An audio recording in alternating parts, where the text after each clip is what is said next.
तारीख प्रत्येक कॅलेंडरवर आपल्या असतेच. आपण कॅलेंडरमध्ये जसं सणवार वगैरे पाहतो तर त्या सणावाराची माहिती पण असते त्या कॅलेंडरमध्ये. तसंच ही 8 मार्चची तारीख आहे. त्या 8 मार्च तारखेखाली सुद्धा लिहिलेलं असतं की महिला जागतिक दिन. आणि मग त्या महिला जागतिक दिनाचं काहीतरी आपण सणावारासारखं साजरं करण्याच्या निमित्ताने आपण काय करतो की ठराविक आपल्या गावातल्या परिसरातल्या काही ज्या महिला आहेत किंवा त्या कर्तृत्वान असतात, त्यांनी काय कार्य केले किंवा मी जेव्हा माझ्या समाजातून काम केलं त्यातून काही निवडक महिलांना निवडलं, पण ते त्यांच्या कर्तृत्वाचा सन्मान करणं हा त्या दिवसाचा उद्देश ठरवून आपण तो दिवस साजरा करतो. वास्तविक आता काल चक्रगतीप्रमाणे काय होतं की प्रत्येक महिला ही काही ना काहीतरी स्वतःचा प्रपंच, घर, मुलं बाळा सांभाळून काहीतरी व्यवहार ज्ञानातून आपल्या स्वतःच्या काहीतरी बुद्धिमत्तेप्रमाणे ती करत असते. आता आपल्या भारत देशामध्ये कसं होतं की शेतीप्रधान देश असल्यामुळे भरपूर शेतकरी महिला पण असतात, घरगुती असतात. आणि काय झाले, मेन म्हणजे आम्ही जे कार्य केलं गावामध्ये तर ते आम्ही एक 5-6 जणी आम्ही होतो. साधारण 7 जणींनी मिळून आम्ही केलेलं कार्य आहे. त्याच्यामध्ये मुळे, गोंकर, गांधी, कासार, सोपल आणि मी अशा आम्ही 7 जणींनी मिळून एक महिला मंडळ स्थापन करायचं ठरवलं.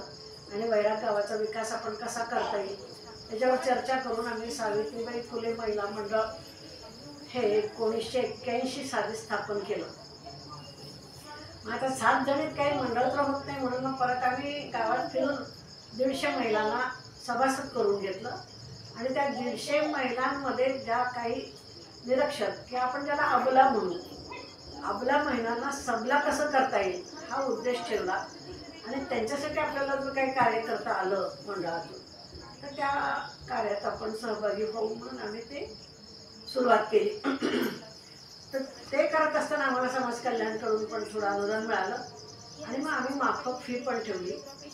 आणि मग आम्ही गावात असे काही करमणुकीचे कार्यक्रम केले की त्याला आम्ही 1 रुपया 2 रुपया त्या काळात तिकीट लावत होतो. ते पैसे जमा करायचे आणि ते मग आम्ही सर्व मंडळामार्फत आम्ही खर्च करत होतो. आणि आता सध्या तुम्ही जर आत्ता ह्याच्यात जर पाहिलं तर त्या महिला आता स्वतःच्या घरी स्वतःचे लघु उद्योग व्यवस्थित करून स्वतःच्या पायावर चांगल्या तऱ्हेने त्या उभ्या आहेत. कर्मटाने फेकलेल्या शेणामातीच्या चिखलाच्या गोळ्यातून स्त्री शिक्षणाची सुगंधी फुलं फुलवून तसेच समाजात सुगंध पसरवणाऱ्या सावित्रीबाई फुले या थोर महिला हे माझं आराध्य दैवत आहे. आणि त्यांचा आदर्श मी मानते आणि मी त्यांच्या आदर्शासमान राहते. माझं 1967 साली लग्न झालं. त्यावेळेस मी मुंबई सारख्या शहरातून जेव्हा ग्रामीण भागात आले वैरागसारख्या, त्यावेळेस एक प्रसिद्ध व्यंग्यचित्रकार आणि एका विद्यामंदिर हायस्कूलमध्ये चित्रकार म्हणून जे शिक्षक होते राजेंद्र गायकवाड यांच्याशी माझा 1967 साली विवाह झाला. आता ग्रामीण भागात आल्यानंतर आपण हे कार्य करायचं म्हणून हे कार्य आम्ही सुरू केलं आणि ते मी व्यवस्थितरित्या चांगलं केलं आणि आतापर्यंत ते आहे पण चांगलं. आता जे सध्या चालू आहे आमच्याकडे, आम्ही बालवाडीपासून सुरुवात केली, 4थी पर्यंत शाळा चालू आहे. आणि ठराविक महिलांना बोलवून घेऊन आम्ही आरोग्य शिबिर, नंतर तुम्हाला सांगायचं तर कायद्याचं शिबिर, कारण कायदा सुद्धा महिलांना माहिती असायला पाहिजे, कायद्याचं शिबिर, नंतर काही सांस्कृतिक कार्यक्रम वगैरे असे जे घेतले आम्ही, त्याच्यातून पण बऱ्याचशा महिलांना काहीतरी त्यांच्या घरासाठी उपयोग झालेला आहे. आणि हे करत असताना प्रत्येक महिला आज जी दिसते तुम्हाला, तिने प्रत्येकीने आपलं घर संसार सांभाळून समाजासाठी आपण काहीतरी केलं पाहिजे. नुसतंच घर संसार सांभाळता येतो म्हणजे संसार नाही, तर आपण समाजाचं पण काहीतरी देणं लागतो. या दृष्टिकोनातून काही महिलांनी बरंचसं योगदान दिलेलं आहे. आणि ते योगदान म्हणजे असं आहे की मी सुद्धा वैयक्तिक भरपूर कार्य करून दिलेलं आहे. तर साधारण योगदान ह्या 4 शब्दाचा अर्थ मी तुम्हाला सांगते. ह्या 4 शब्दाचा अर्थ म्हणजे हा योगदान हा शब्द आहे. योग म्हणजे योजना, योजना. ग म्हणजे गतिमान.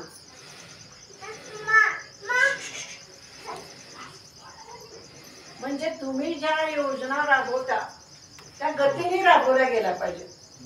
आणि दा म्हणजे दानत. दानत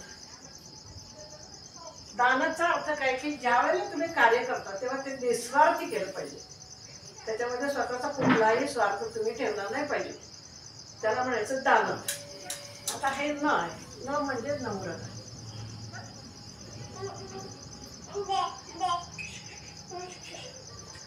तुम्ही जेव्हा सर्व कार्य करता त्यावेळेला तुमच्या बोलण्यात सुद्धा नम्रता असली पाहिजे.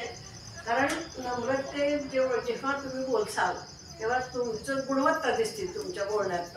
कारण काय असतं की आपण जर जास्त शिकलो आणि तुम्ही जर उर्मट उद्योग बोललात तर ते काही उपयोग होत नाही. म्हणून नेहमी एक लक्षात ठेवायचं की नम्रता ही प्रत्येक महिन्यामध्ये असली पाहिजे. आज आपण सर्वांनी मला इथं बोलून माझ्या कार्याबद्दल जे कौतुक केलं त्याबद्दल आपल्या सर्वांना धन्यवाद.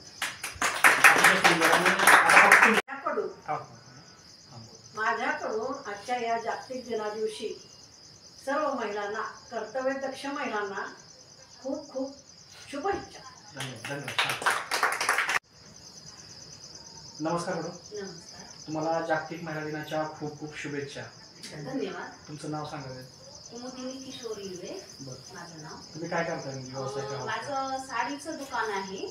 तर मग लेडीजला लागणारे सगळं माझ्याकडं मिळतं. त्यामुळे आणि महिला माझ्या याच्यामुळं खूप खुश पण असतात. आणि अल्प दरात व्यवस्थित होलसेल भावात मिळत असल्यामुळं अगदी माझ्याकडं भरपूर रिस्पॉन्स पण आहे. मला कुठे आहे तुमचा पत्ता सांगा. माझं घोंगडे प्लॉट वैराग तर माझं दुकान आहे. मला मंथली किती इन्कम होते यातून? मंथली एक 15,000 रुपये मिळतात मला. म्हणजे बरं आहे. मी हो अगदी अगदी खुश आहे. तुम्ही काय सांगाल महिलांना महिला दिनानिमित्त? काय सांगाल की तुम्ही पण करू शकता व्यवसाय असेल? आजच्या काळाची गरज जर म्हटलं तर मला काय वाटतं की स्पर्धा खूप वाढलेली आहे. आणि त्या स्पर्धेमुळं आपल्याला वाव असेल आणि घरच्यांनी जर साथ दिली तर प्रत्येक महिलांना काहीतरी केलंच पाहिजे. कमीत कमी मला तरी असं आवडत नाही की नवऱ्याच्या पुढं रोज उठून हात पसरून पैसे कशाला लागत नाही शेवटी पैसा. तर आपला आपण स्वतःच्या पायावर काही ना काहीतरी आपलं एक कला दाखवावी, छंद जोपासावा आणि त्याच्यातून आपलं काहीतरी हे मिळावं आपल्याला अल्प. तर त्यामुळे आपण पण खुश आणि सगळ्या घरात पण आपल्याला म्हणजे सरांना वगैरे टेन्शन काही येऊ नये असेल आपण करू शकतो. तुम्हाला काय सांगायचं? माझी सुरुवात दुकानची हो माझ्या दुकानची सुरुवात एक म्हणजे 2012ला मी केली आहे. पण कशी सुरुवात झाली हे मला अगदी सांगण्याची माझी उत्सुकता आहे. कारण मी जेव्हा माझ्या कुटुंबातून एकत्र कुटुंबातून जेव्हा वेगळी झाले त्यावेळेस सरांचा पगार खूप थोडा होता आणि एकत्र कुटुंबातलं कर्ज फेडण्यासाठी सरांनी मोठ्या दिरांचं कर्ज वगैरे फेडून स्वतःचं खूप कमी आम्हाला हे येत होतं, पगार हातात पडत होता. तर त्यावेळेस जेव्हा महिन्याचा बाजार भरला आणि 8 दिवसाचं जेव्हा माझ्याकडे कुठून सुरुवात त्यावेळेस महिनाभराचा बाजार सरांनी भरून ठेवला होता. पण 8 दिवसाचं जेव्हा आपलं पीठ संपतं त्यावेळेस माझ्याकडे 10 रुपये पण नव्हते. मी सरांना म्हणलं सर मला 10 रुपये पाहिजे दळण आणायचं. तर सरांकडं पण काही नव्हते. तर सर म्हणले बरं ठीक आहे छोट्या दिरांकडे मी पाठवून देतो. आणि सर पूर्ण विसरून गेले. त्यावेळेस काही मोबाईल वगैरे काही एवढे अवेलेबल नव्हते. मग मला भ्रांत पडली बाई आता कसं पीठ आणू. घरमालकीनीला तर शक्य नाही लगेच मागणं, आपण महिना पण नाही झाला आपल्याकडं. मग माझी मैत्रीण बीना होरा म्हणून आहे, त्यांच्या सासूबाई ज्वेलरीचं करायच्या. मग मी त्यांच्याकडून ज्वेलरी गुपचूप एकत्र असताना माहेरी न्यायची आणि तिथं मी विकायची. मग त्याच्यातली थोडी ज्वेलरी माझ्याकडे राहिलेली होती. मग मी ती ज्वेलरी काय केलं, चला म्हणलं आता 12ला आपलं दुपारचं काम संपलंय तर आपण थोडी खाली दाखवू आणि माझ्याकडे हे मिळतं म्हणून महिलांना सांगू. मग ते सांगत असताना मी जेव्हा सांगते त्यावेळेस महिलांना ती ज्वेलरी एवढी आवडली तेव्हा त्यांनी ती ज्वेलरी माझ्याकडून त्याच दिवशी लगेच विकत घेतली. त्याच दिवशी माझं 500 रुपयाची ज्वेलरी गेली. मला एवढा आनंद झाला. मी ते पटकन पैसे वर म्हणून ठेवले, त्याच्यातले 10 रुपये काढले आणि पीठ दळून आणलं. पण त्या दिवशीपासून मी पण घेतला तर आपण काहीतरी करायला पाहिजे आणि त्या दिवसापासून ही माझी सुरुवात आहे. त्याच्यानंतर छोटे छोटे उद्योग केले मी, पण आज माझं खूप छान लेडीज वेअर आहे. साड्यांपासून सगळं मिळतं, उधारीवर पण चालतं, पण माझे कस्टमर एवढे छान आहेत. मी आता बंद करण्याच्या विचारात आहे, पण माझ्या लेडीज मला बंद काही करू देत नाहीत कस्टमर माझे. त्यामुळे मी अगदी आनंदी आहे या गोष्टी. हा, आणि माझ्याकडून आज जागतिक महिला दिनाच्या सर्व महिलांना खूप खूप शुभेच्छा. खूप सुंदर. नमस्कार मॅडम. नमस्कार. तुम्हाला जागतिक महिला दिनाच्या खूप खूप शुभेच्छा. धन्यवाद. तुमचं नाव सांगा. माझं नाव सुकमला अशोक घोटकर, बैरागमध्ये आहे मी, आणि मी पोस्टाचं काम करते, अल्प बचतचं. बरं. किती वर्षापासून करते? 2003 पासून माझ्याकडे एजन्सी आहे. बरं.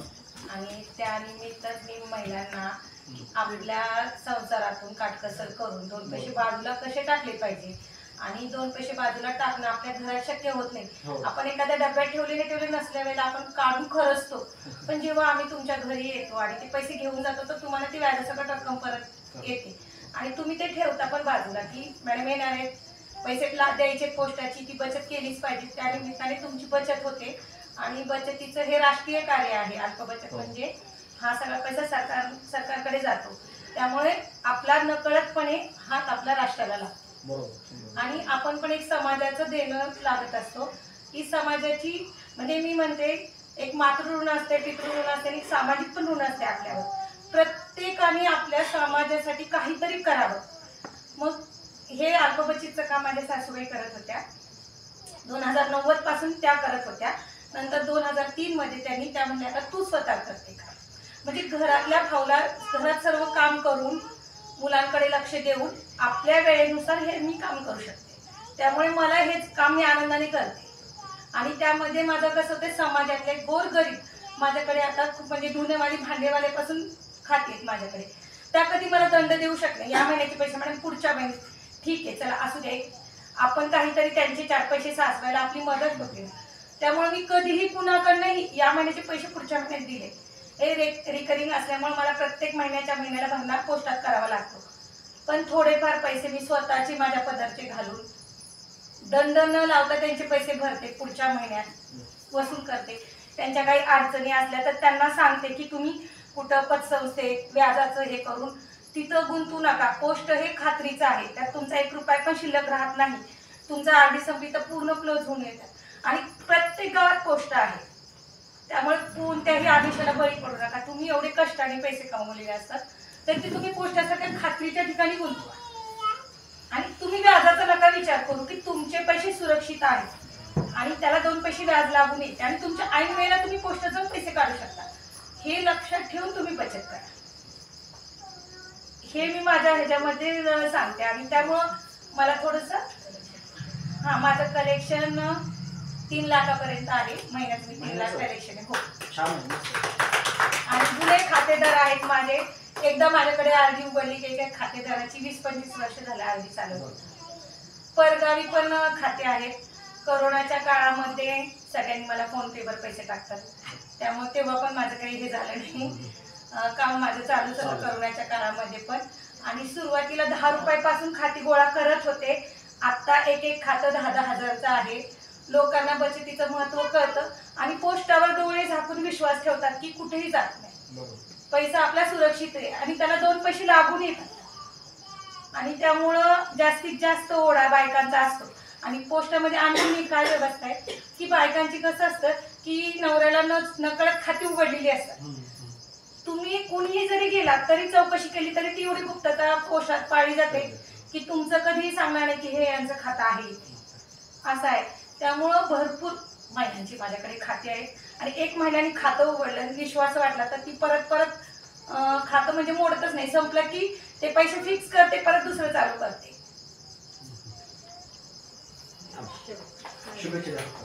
माझ्याकडून जागतिक महिला दिनाच्या सर्वांना खूप खूप शुभेच्छा. खूप सुंदर मॅडम, खूप खूप शुभेच्छा. धन्यवाद. तुमचं नाव सांगा. सौ सुप्रिया आशिष गांधी, राहणार वैराग, तुम्ही काय करताय नेमकं, म्हणजे तुमचा व्यवसाय वगैरे काय? माझा किराणा विथ सगळं मिक्स दुकान आहे. बरं. तुम्ही रिचार्ज मागा, झेरॉक्स मागा, लॅमिनेशन मागा, किराणा मागा, शाळेचं स्टेशनरी मागा, जनरल स्टोअर्स आहे. जनरल स्टोअर्स आहे. माझ्या दुकानाचेच नाव आहे सौजन्य प्रोव्हिजन स्टोअर. कुठं आहे? प्रोव्हिजन याचा अर्थ आहे की सर्व मिक्स मिळेल. सौजन्य म्हणजे मी सगळ्याला मदत करू शकते. बरं. पत्ता सांगा माझे मला. माडा हे शिवाजीनगर, माडा रोड शिवाजीनगर. ठीक आहे. तुम्ही किती वर्षापासून करताय? मी 30 वर्ष झाले हे दुकान चालवते. माझे लग्न 1994ला झाले. ज्यावेळेस माझे लग्न झाले त्यावेळेस माझ्या गळ्यात देखाव्यापुरते माझ्या अंगावर दागिने घातले गेले. पण खरंच ॲक्च्युली परिस्थिती अशी होती की ते दागिने जास्त दिवस राहू शकले नाही. पण मिस्टरांच्या खांद्याला खांदा लावून मी ते आजपर्यंत त्यांच्या खांद्याला खांदा लावून सगळं आहे त्याच्यात दुप्पट करू शकले.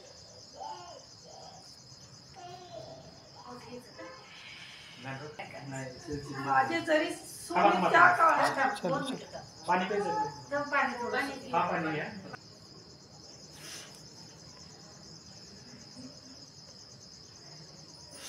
जरी माझे त्या काळात सोने लग्न झाल्यापासून 4-5 दिवसात गेले असले तरी त्याच्या दुप्पट मिस्टरांनी स्वतःच्या स्वबळावर करून माझ्या गळ्यात हातात पायात घातले आहे. त्यांची मी खूप खूप ऋणी आहे. जे मिस्टर आपल्या बायकोला खांद्याला खांदा लावून दुकानदारी करण्यास प्रवृत्त करतात असे मिस्टर मिळायला मोठे भाग्य लागते. आणि मी देवाला अशी प्रार्थना करते की जन्मोजन्मी मला हेच मिस्टर मिळू दे. मिस्टर चांगले असले तर महिला पुढं व्यवसाय करू शकतात. आणि सगळ्यात मोठी संपत्ती माझी एक मुलगा आणि एक मुलगी आहे. त्यांनी मला भयंकर इंग्रजी वाचता येत नसले तरी त्यांनी मला पूर्ण शिकवून आमच्या खांद्याला नवरा बायकोच्या खांद्याला खांदा लावून पोरांनी आमच्या बरोबरीनं सगळा व्यवसाय उचलून धरला. ज्यावेळेस माझी मुलीचा जन्म 8 मार्चचाच आहे. लोकाला मुलगी झाली म्हणून दुःख होतो पण माझ्या मिस्टरांनी अख्ख्या चौकात मोठी लटमाळ लावून मुलीचं स्वागत केलेलं आहे जन्मली म्हणून. असे भाग्य सगळ्या महिलांना मिळो. आणि एक मुलगा आहे तो इंजिनियर झाला आहे. त्याला एका हिकडच्या थोबाडीत मारलं तर हिकडचा काल पुढं करणारा माझा मुलगा आहे.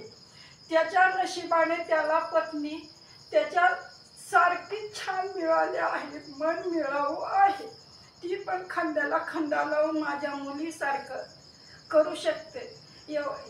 हे तिनं पण माझ्यासारखे करून दाखवावे शेवटपर्यंत. जसं माझ्या मुलाला 5 रुपये मुलाला आणि मुलीला 5 रुपयाची खेळणी सुद्धा लहानपणी मिळाली नाही. पण आता माझी पोरं सोन्यात खेळतेत म्हणायला सुद्धा काही हरकत नाही. हे आम्ही दोघांनी करून दाखवले. तसंच माझ्या मुलीनं आणि सुनेनं करून दाखवले. आणि ह्याच्या पुढेही सुनेने हे माझ्यासारखे करून दाखवा एवढीच मी इच्छा व्यक्त करते. महिला दिनाच्या सर्वांना खूप खूप शुभेच्छा. धन्यवाद. धन्यवाद. नमस्कार मॅडम. नमस्कार. तुम्हाला जागतिक महिला दिनाच्या खूप खूप शुभेच्छा. धन्यवाद. तुम्ही काय करता व्यवसाय, हाऊसवाईफ? माझं इथं वाचनालय आहे वैरागमध्ये. बळीराजा सार्वजनिक वाचनालय माझ्या वाचनालयाचं नाव आहे. गेले 23 वर्ष झालं ते वाचनालय चालू आहे. गेले 15 वर्ष झालं मी एकटी ते वाचनालय चालवते. माझं वाचनालय इतर या वर्गात येणार आहे. आणि वाचनालयात मी कामाला सुरुवात केली ती माझ्या नवऱ्यामुळे. आणि लग्न झालं त्यावेळेस माझं शिक्षण BA झालं होतं. MA फर्स्ट इयर झालेलं होतं. आणि त्याच्यानंतर माझ्या मिस्टरांच्या आग्रहावरनं मी बिलीप आणि MLIP केलेलं आहे. दोन्हीमध्ये मी फर्स्ट क्लासमध्ये उत्तीर्ण झालेलं आहे. बिलीप मी बार्शीत केलं, MLIP मी उस्मानाबादला धाराशिवला जाऊन येऊन केलेलं आहे. आणि वाचनालयाची गरज आजच्या काळात खूप आहे आपल्याला. माझ्या वाचनालयात जवळजवळ 10,500 पुस्तकं आहेत. त्यामध्ये आपण विभागवार केले, 35 विभाग केलेले ते एकूण वाचनालयात. आत्ताचा काळ म्हणजे मोबाईलमुळं फार हे झालेलं आहे. माहितीचं युग खूप मोठ्या प्रचंड प्रमाणात आले आणि त्याच्यामध्ये आपल्याला माहिती किती मिळते ह्याला काही मर्यादाच राहिलेल्या नाहीये. आणि मोबाईलचा खूप माहिती मिळते, पण जे पुस्तक वाचण्याने आनंद मिळतो तो मोबाईलच्या PDF फाईलमधून तो मिळतच नाहीये. आज एक पुस्तक हातात घेतल्यानंतर त्याचा आनंद उपभोगण्यात जी मजा येते ते मोबाईलमुळे येत नाही. आणि माझ्या वाचनालयातला सगळ्यात चोखंदळ वर्ग म्हणजे महिला वर्ग आहे. लॉकडाऊनच्या अगोदर माझ्याकडे 50 महिला होत्या आणि त्यांच्यामुळे मी दर्जेदार पुस्तकं आणायला चालू केली. पहिलं कसं पुरुष वर्ग फक्त कथा आणि कादंबऱ्या वाचतो, पण महिला समीक्षा वाचतात, परत मार्गदर्शनपरची पुस्तकं खूप वाचतात. आता 2-3 इथल्या शिक्षिका आहेत ज्या खूप छान पुस्तक वाचन करतात. आणि वाचनालयामुळे मी पण आज इथं बसले ते फक्त वाचनालयामुळे बसलेले आहे. वाचनालय वाचाल तर वाचाल हे ब्रीद वाक्य आहे आपल्या वाचनालयाचं. तुम्ही जर वाचन केलं तर तुम्ही आयुष्यात खूप चांगले करू शकता. आपलं समाज जर समृद्ध करायचा असेल तर वाचनाची नितांत गरज आहे. आणि वाचन आता आपलं लोप पावत चाललेलं आहे. मग ते वृद्धिंगत करण्याचं काम आम्ही असं चालू केले की 7वी पर्यंतच्या मुलांना आपण मोफत वाचन साहित्य देतो आणि मुलांनी खूप उत्स्फूर्तपणे साथ दिलेला आहे त्याच्यात, की खूप मुलं येतात वाचनालय. पहिल्यांदा मुलांना आम्ही पूर्ण वाचनालय फिरून दाखवतो. वाचनालयात काय काय उपलब्ध असतं, मासिकं आहेत, पुस्तकं आहेत आणि खूप मुलं छान पुस्तकं वाचतात. आणि जवळजवळ 100च्या पुढं माझ्याकडे मुलं पुस्तकं वाचायला येतात.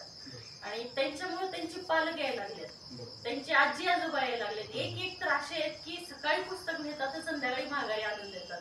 एवढा छान वाचक वर्ग सध्या आपल्या वैरागमध्ये आहे. आणि खूप सर्वांनी वाचनाचा आनंद घ्यावा. तुम्ही महिलांना काय, म्हणजे तुम्ही आता एवढं शिक्षण झालं तुमचं पोस्ट ग्रॅज्युएशन, तुम्ही महिलांना काय संदेश द्याल जागतिक महिला दिनानिमित्त? म्हणजे तुम्ही करू शकता आपल्याला फक्त करिअर म्हणलं की इंजिनियर, डॉक्टर हेच फील्ड माहिती आहे जास्त करून. पण वाचनालयामध्ये सुद्धा आपल्याला करिअर करता येतं. BLIB, MLIB, PhD करता येते. जर तुम्ही वाचनालयात म्हणजे MLIB डिग्री केली, त्यात तुम्ही PhD झाला तर तुम्हाला एखाद्या कॉलेजचं प्राचार्यही होता येते. तुम्हाला ग्रंथपालाला सिनियर लेक्चररचं सुद्धा पेमेंट मिळतं तुम्हाला. मी सेट नेटच्या पण एक्झाम दिलेल्या होत्या, पण मी ते परत कंटिन्यू केलं नाही, कारण मला माझं वाचनालय पुढे न्यायचं होतं. आणि आपण हे सामाजिक कार्य म्हणून वाचनालय सध्या चालवते. आपली फी पण फार कमी घेतो की ज्याचा वापर सगळ्यांनी करता यावा. कमीत कमी फी मध्ये सगळ्यांनी दर्जेदार पुस्तकं वाचावी. त्यासाठी महिलांनी हा म्हणजे लायब्ररी सायन्स मध्ये सुद्धा करिअर करता येते ह्याचा विचार करावा. कारण खूप जणींना लायब्ररी सायन्स हाच प्रकार माहित नव्हता, मलाही माहित नव्हता. लग्नानंतर माझ्या यजमानांनी ही गोष्ट मला माहिती करून दिली. आणि आजच्या जागतिक दिनानिमित्त सर्व महिलांना माझ्याकडून हार्दिक शुभेच्छा.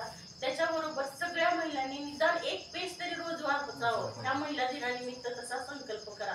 मग ते कुठलंही पेज असू दे, अगदी तुमच्या मुलांच्या शाळेतलं पुस्तक असू, पेपर असू, मासिक असू, काही वाचन करा. आणि महिलांना सगळ्यात जास्त वाचनाची आवड आहे ती महिलांनी जोपासली पाहिजे. स्वतःसाठी निदान 1 तास 24 तासातला तरी दिला पाहिजे, जो आपण आपल्यासाठी देत नाहीये. आपण मुलासाठी, नवऱ्यासाठी खूप वेळ देतो पण स्वतःसाठी देत नाहीये. तर तो तुम्ही तुमच्यासाठी आजच्या जागतिक दिनानिमित्त तुम्ही एक संकल्प करा. तुम्ही दुसऱ्याकडून काहीतरी मिळावं. आपल्या नवऱ्याने आज महिला दिन आहे मला काहीतरी द्यावं ही अपेक्षा ठेवू नका. तुम्ही स्वतःला काहीतरी भेट द्या. आणि ती स्वतःला भेट ही द्या की मी 24 तासातला 1 तास तरी मी माझ्यासाठी खर्च करेन. मला काय आवडतं, माझी काय इच्छा आहे. मी आज ह्या वयात सुद्धा 40 झाली तरी आपण ज्याला शिक्षणाची आवड आहे ना ती शिकू शकतात. मी 12वीला असताना माझ्या कॉलेजमध्ये एक 45 वयाची बाई होती की जिला 12वी करायची इच्छा होती. ती आमच्या ट्युशन मध्ये येऊन बसायची. आम्ही फार हसायचो त्यावेळेस. पण आज त्याचं महत्व कळते की वय म्हणजे तुमचं नुसतं नंबर आहे. तुमची इच्छाशक्ती आणि पुरुषांपेक्षा बायकांची इच्छाशक्ती प्रबळ असते. फक्त आपण आपल्यासाठी तिचा वापर करत नाही.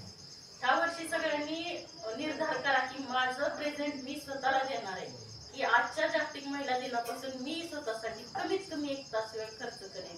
स्वतःच्या आवडीच्या सगळ्या गोष्टी कराव्यात महिलांनी. खूपच सुंदर, धन्यवाद. तुम्हाला जागतिक महिला दिनाच्या खूप खूप शुभेच्छा. धन्यवाद. तुमचं नाव सांगा. सौने विराज गांधी. तुम्ही काय करताय? मी हाऊसवाईफ. दुकान वगैरे. फॅमिली हां, किती वर्षापासून इथं आलं तुम्ही? 6 वर्ष. बरं, कसं आहे म्हणजे सगळं छान आहे वातावरण? मस्त. मग तुम्ही काय बोलाल त्यांच्याविषयी, घरातल्या फॅमिली मेंबरविषयी काय वाटतं? मस्त सपोर्टिव्ह आहे. माझं लग्न शिक्षण चालू होतं, सेकंड इयर झालं होतं. बाकीचं पोस्ट ग्रॅज्युएशन वगैरे मी इकडे आल्यावरच केलं. बरं, कंप्लीट केलंय का? कम्प्लीट केलं. आता काय पुढे करायचा विचार आहे का काय, नोकरी काय सध्या कसं? तर बाळ लहान त्याच्यामुळं आता काही नाही. आणि दुकान छान चालतंय ना, त्याच्यामुळं घरचा बिझनेस मध्ये जास्त इंटरेस्ट आहे. तुम्ही काय सांगाल, एक तुम्ही आता तरुण आहात म्हणजे तुम्ही काय समोर तरुण मुलींना काय म्हणजे सांगाल? मार्गदर्शन म्हणजे काय तुम्ही मी करू शकते मी प्रपंच लेकरं सांभाळून? प्रत्येक पोरीने घर बघत बघत बाकीच्या स्वतःला नोकरी करायची किंवा बिझनेस कोणता करायचा आहे ना, ते करायलाच पाहिजे असं मला वाटतं. शुभेच्छा. सगळ्यांना जागतिक महिला दिनाच्या खूप खूप शुभेच्छा. थँक्यू. छान.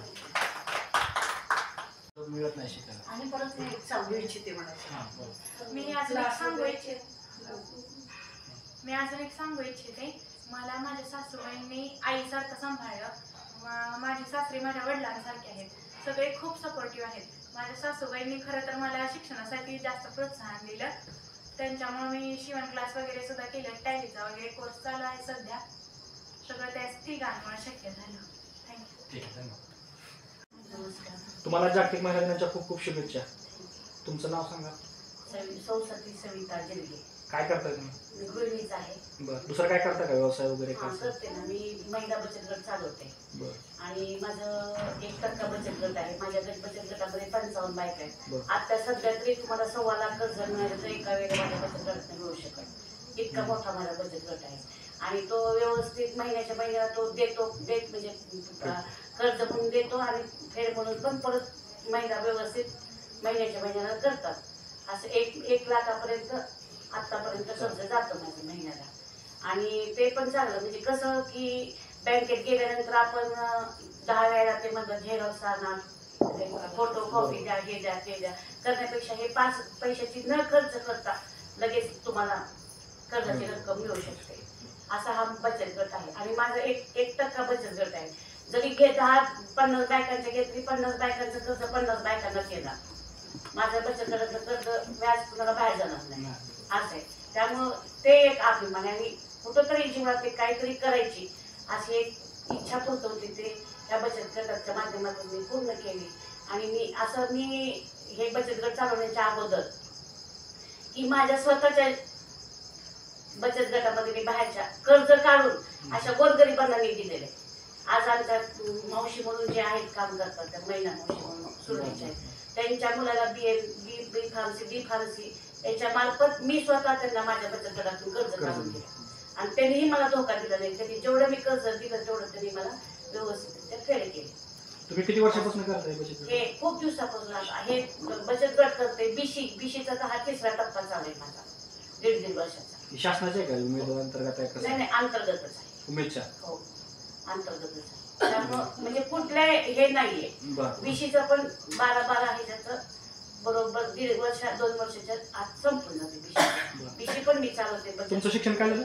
माझं ग्रॅज्युएशन झालं. ग्रॅज्युएशन झालं. मग ग्रॅज्युएशन झाल्यानंतर पण काय विचार केला का नोकरीसाठी? केला होता पण कसं थोडंसं मुलांच्या म्हणजे शिक्षणामुळे वगैरे? हां. करता आलं नाही त्यामुळे ते मग तुम्ही त्याच्यानंतर हा व्यवसाय बचत गटाचा चालू केला. नंतर हा व्यवसायाला चालू मग तुम्ही आता एवढं शिक्षण घेतलंय, मग तुम्ही काय महिलांना आव्हान कराल की तुम्ही माझ्यासारखं शिकलाय, तुम्ही बचत गटाच्या माध्यमातून काम करताय? केलं पण असं काही शेवटी भरपूर शिकल्यानंतरच काय भरपूर हे नाही. करता येत असं कुठल्याही छोट्या उद्योगातून मोठा बिझनेस चालू करू करता शकतो, येतो. तुला काय हरकत आणि हा सुद्धा आता 10 बायकांचं म्हणजे एका वेळेला 1,000 जरी बचत म्हणलं तरी 50 बायकांची 50,000 बचत झाली. 50,000 कर्ज कुणाला लागत नाही प्रत्येकाला. नाही. बरोबर. बँकेत गेला जावं लागलं का 5 पैसे तुम्हाला कुठं खर्च लागले का फोटो काढावं लागले का झेरॉक्स काहीच नाही.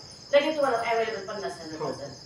त्यामुळे काही गरजच नाही ना. शिक्षण काही कुठं मोठं करा किंवा छोट्या शिक्षणातून मोठं होता येतं किंवा मोठ्या शिक्षणातून छोटे होतं असं मला वाटतं. त्यामुळे काही नाही. आणि जागतिक महिला दिनाच्या खूप खूप सर्व महिलांना शुभेच्छा. छान छान. कॅमेरा मोठ्या माझे नाव अनुश्री शैलेंद्र गायकवाड. सगळ्यांना महिला दिनाच्या शुभेच्छा. नमस्कार मॅडम. नमस्कार. तुम्हाला जागतिक महिला दिनाच्या खूप खूप शुभेच्छा. धन्यवाद. तुमचं नाव काय? सौ दीप्ती शैलेंद्र गायकवाड. काय करताय, हाऊसवाईफ आहेत का काय करताय? हो, गृहिणी आहे मी. शिक्षण काय झालं तुमचं? माझं MA झालेलं आहे. मग असं पुढे वाटलं की काय करावं, आपण एवढं शिक्षण तर घेतलंय? हो, घेतलेलं आहे शिक्षण. घेतलं पण घरात पण सगळेच करणारे आहेत, पण घरात पण लागतं ना, हो. घरात घर सांभाळायला, शिवाय मुलांना पण सांभाळावं लागतं. त्यामुळं हो, कॅश सर. आवश्यकता पण नाही वाटली तेवढी, त्यामुळे नाही. मॅडम पुढे जाते, बोल. काय? आता जे सांगितलं ते माझी छोटी सून आहे. हम्म, हम्म. मला 3 सुना आहेत. माझी मोठी मुलगा डॉक्टर आहे, सुनबाई पण डॉक्टर आहे. नंतरची 2 नंबरची सून, मुलगा डॉक्टरेट आहे, सून पण डॉक्टरेट आहे आणि ते दोघंही प्राध्यापक आहेत. हम्म, आता मला असं म्हणायचं आहे की मोठ्या सुनेचं नाव राजलक्ष्मी आहे. हम्म. राजलक्ष्मी नावाप्रमाणे ती सर्वांना सामावून घेतली, मोठी असल्यामुळे घरात. हम्म, 2 नंबरच्या सुनेचं नाव विद्या आणि ती विद्यादानाचं इतकं चांगलं काम करते. आज ती प्राध्यापक आहे म्हणजे विद्यादानाचंच काम करते ना. बरोबर, बरोबर. आणि ही माझी सून, हिचं नाव माहेरचं सुनीता म्हणजे सुंदरच. हम्म, हम्म. आणि फक्त बदललं म्हणून ती दीप्ती झाली. हम्म. पण ती एक इतकी कर्तव्यदक्ष गृहिणी आहे आणि अन्नपूर्णा म्हणायला काही हरकत नाही. कारण आमचं घर हे एकत्र कुटुंबातलं हे मेन घर आहे आणि आमच्या घरात सण वार, काही दिवस, काही कार्यक्रम सगळे एकत्र केले जातात. सगळ्यांचं स्वागत स्वखुशीने छोट्या सुनबाई इतक्या मनोभावे करतात. खरं तर त्यांचंच कौतुक सगळ्यांनी, सगळे करतातही घरात. आणि मी सुद्धा वैयक्तिक तुझं व्यवस्थित म्हणजे अभिनंदन तर करीनच, पण कौतुकही मानेन. ठीक, धन्यवाद. बोलणार का तुम्ही? नमस्कार. नमस्कार. तुम्हाला जागतिक महिला दिनाच्या खूप खूप शुभेच्छा. तुमचं नाव? माझं नाव वैष्णवी सतीश जिरगे. काय करताय तुम्ही? मी ग्रॅज्युएशन झालं BCom आणि डिप्लोमा झाला फॅशन डिझायनिंग. मी पुण्यामध्ये 2 महिने जॉब केला. आता इथं ITI मध्ये जॉब करते. बरं, कुठं करताय नेमकं? साई साई आयुर्वेदिक मध्ये का? ITI मध्ये ITI मध्ये काय म्हणून करताय म्हणजे असं? तिथं फॅशन डिझायनिंग शिकवतो. तुम्ही स्वतः शिकवताय का? हा मग तुम्हाला काय सॅलरी वगैरे देते? हा देतात. मग स्वतःचं काय करायचं थोडं ठरलंय? हा चालू आहे त्याचं. घरी पण मी करते हां. काम, वर्क वगैरे मी आता करते. आरीवर्कचं केलं काय केलं? हा, आरीवर्कचं मी काम करते. हां हां. आरीवर्क वगैरे करते. स्वतः जमतंय करायला सगळं? हा, ब्लाऊज पण मग स्वतः तुम्ही शिवते. काय असं कोचिंग क्लासेस सारखं टाईप चालू केलं का महिलांना प्रशिक्षण नाही, वगैरे तिथं देणं? जॉब करते ना, त्याच्यामुळे काय नाही. बरं, पुढं प्लॅनिंग आहे असं काय करायचं? हा, क्लासेस वगैरे चालू करणार आहे, वर्क हे मी, पण अजून तरी नाही. मग तुमच्याकडून काही असं मुलींना तुम्ही काय सजेशन कराल की शिक्षण घेतल्यानंतर नोकरीच करावी किंवा काय करावं, किंवा माझ्यासारखं व्यवसाय पण करू शकता, असं काय सांगाल तुम्ही? नोकरी तर सगळ्या मुलींनी केलीच पाहिजे, जॉब वगैरे स्वतःच्या पायावर उभं राहिलंच पाहिजे ना. आणि जॉब नाही मिळाला तरी मुलींनी बाकीचा व्यवसाय पण घरी बसून पण करू शकतो बऱ्याचपैकी. आरीवर्क म्हणा, ब्लाऊज शिवणं म्हणा, बरेच क्लासेस पण अवेलेबल आहेत आपल्या. त्यामुळं पार्लरचा कोर्स म्हणा. शुभेच्छा तुमच्या. महिला दिनाच्या शुभेच्छा. महिला दिनाच्या खूप खूप शुभेच्छा. ठीक आहे, धन्यवाद. माझं नाव प्रणिता अशोक गुडकर, नानासाहेब गुडकर आणि सुमन गुडकर यांची म्हणजे माझ्या आजी. माझ्या म्हणजे यांची ना माझं एज्युकेशन, माझं MBBS झालं, MBBS MD मेडिसिन करते. MD मेडिसिन सेकंड इयरला मी आता नायर हॉस्पिटलमध्ये. मी माझं 10वीपर्यंत शिक्षण आपल्या विद्यालय कन्याकुमारीला झालं, वैरागमध्येच झालं. 11th-12th मी 11वी माझी इथंच झाली हायस्कूलला. 12वीला मी लातूरमध्ये होते क्लासेससाठी नीटच्या. त्याच्यानंतर माझं MBBS झालं आपलं BJ मेडिकल ससूनमधून. आणि म्हणजे मला चांगला स्कोअर आला, सो मी BJ मेडिकल घेतला. आणि त्याच्यानंतर मी परत MDसाठी प्रिपेअर केला, MD मेडिसिनसाठी 1 वर्ष. त्याच्यानंतर मी MD मेडिसिन मुंबईमध्ये करते, नायरमध्ये. तर बेसिक मला फक्त हे सांगायचं आहे की या सगळ्या जर्नीमध्ये ऑब्व्हियसली माझी आजींचा खूप रोल होता. माझी मम्मी, माझे आई बाबा आणि आजोबा. तर मेन मला असं वाटतं, म्हणजे माझ्या टीचर्सनी नेहमी सांगितलं होतं आणि एकच सेंटेन्स जे मी आत्तापर्यंत पण फॉलो करते, की तुम्ही काही काम करताय म्हणजे कुठलं पण असू दे, तुमच्या एज्युकेशनच्या बाबतीत असू दे किंवा तुम्ही एज्युकेशन सोडून क्रिकेट, पर्सनल हॅबिट, काही पण तुम्ही जे करताय त्यात 100% देऊन करा. युनिवर्स तुमचे एफर्ट्स कधीच तुमच्याकडे ठेवत नाही. कुठल्या ना कुठल्या पार्टमध्ये, कुठल्या ना कुठल्या वेमध्ये तुम्ही जे तुमचे एफर्ट्स दिले ते तुम्हाला त्याचं फ्रूट देतं. सो तो माझ्या लाईफचा मंत्र आहे म्हणजे मला असं वाटतं की सगळ्यांनी ते फॉलो करायला पाहिजे. म्हणजे तुमच्या हातात काय आहे की तुम्ही आत्ता काय करू शकता ॲट ह्या पॉईंट ऑफ टाईमला. तर सगळ्याच मुली ज्या आहेत किंवा गृहिणी म्हणजे तुम्ही त्यांना मेसेज देतात त्या पण घरी पण आहेत ना, तर त्यांचा आत्ता त्यांचा छंद असेल जो पण त्याच्यामध्ये पण त्यांनी 100% द्या. तुम्हाला जे हवं आहे त्याच्यासाठी किंवा तुम्हाला जे अचीव करायचं त्याच्यासाठी तुमचं काम फक्त तेच आहे. रिझल्टच्या मागे नका वेट करू. युनिवर्स तुम्हाला तुमचं रिझल्ट कुठल्या पण फॉर्ममध्ये कधी पण देईल. सो फक्त त्याच्यासाठी वेट करा. बाकी हां, महिला दिनाच्या सगळ्यांना शुभेच्छा. खूप धन्यवाद. छान.